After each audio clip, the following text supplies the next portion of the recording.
Welcome to this week's edition of Outdoors Online, a weekly webcast produced by the North Dakota Game and Fish Department. I'm your host, Tom Jensen. My guest this week is Patrick Isaacson. Pat is a non-game biologist with Game and Fish. We're going to talk about how to interact with baby animals that you might find this time of year. And this is the time of year, Pat, that we do start to see the wee ones start to show up. Yeah, that's correct, Tom. We have lots of baby animals hitting the ground now, birds and mammals and all sorts of things that you can come in contact with out there now. What are the most common animals that people might run across? Any number of nestlings, robins, things like that. Baby rabbits are a real common one this time of year. I would suppose deer if you live in the right places. Yep, that's right. Deer starting to hit the ground now too, so you could come across them pretty easily. What are the most unusual? Depending on where you live, things like baby beavers or otters or weasels, things like that, some of the more uncommon mammal species. Yep. Yeah. Okay, what are the most important things to remember if somebody should find a baby animal? The most important thing that we tell people when they come in contact with a baby animal is just leave it where it is. Try not to disturb it too much. Its mother or parent is probably real close, and if you can observe it and move on, that's the best thing for it. That's the mistake that a lot of people make when they find, say, a baby deer. They think maybe the mama's been hit by a car or it's been orphaned and things like that, but many times it's not the case. Right. By and large, most of the defense mechanisms for some of these animals is to hide their young and then leave the area to try to keep you from finding it. So if you come across a baby animal you think is abandoned, most likely mother is probably watching from a close distance. And if you leave it where it is, it has a better chance of surviving. Answer me this, Pat.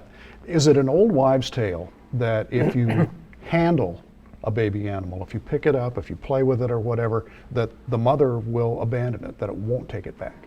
That's not a 100% rule. I mean, there are some animals out there that if you were to come in contact, were to touch, that's not a 100% rule that mom's going to abandon them. But there are situations where if you were to take an animal from where you found it and then in a day or two try to bring it back, mom may have moved on from the area and it has a very little chance of surviving.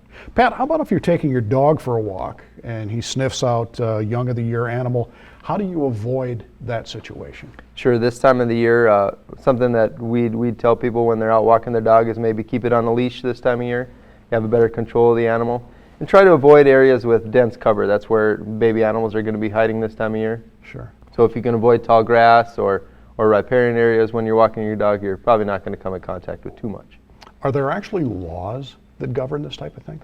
Sure.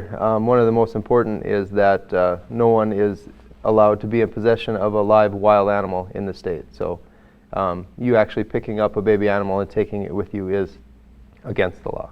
I know many times it's gotten to be raccoons, for sake of example, that people think they'll make a great house pet, so they take them home, and that's against the law. It is against the law and also very dangerous. Some of those animals can carry diseases that can harm us as well. So leaving them where they are is the best bet. Basically, bottom line is just leave them alone. Leave them alone. All right, Pat, thanks. Yeah. Registration is still open for the summer Becoming an Outdoors Woman workshop. The event will be held August 5th through the 7th at Lake Metagoshi State Park near Bottineau. Participants can take part in programs including archery, canoeing, introduction to firearms, fly fishing, basic shotgunning, hiking, plant identification, and trapping. The $100 workshop fee covers instruction, program materials, use of equipment, all meals, and lodging. You can register by logging on to the Game and Fish website at gf.nd.gov. For Pat Isaacson and the rest of the staff here at North Dakota Game and Fish, thanks for joining us for Outdoors Online. See you again next week.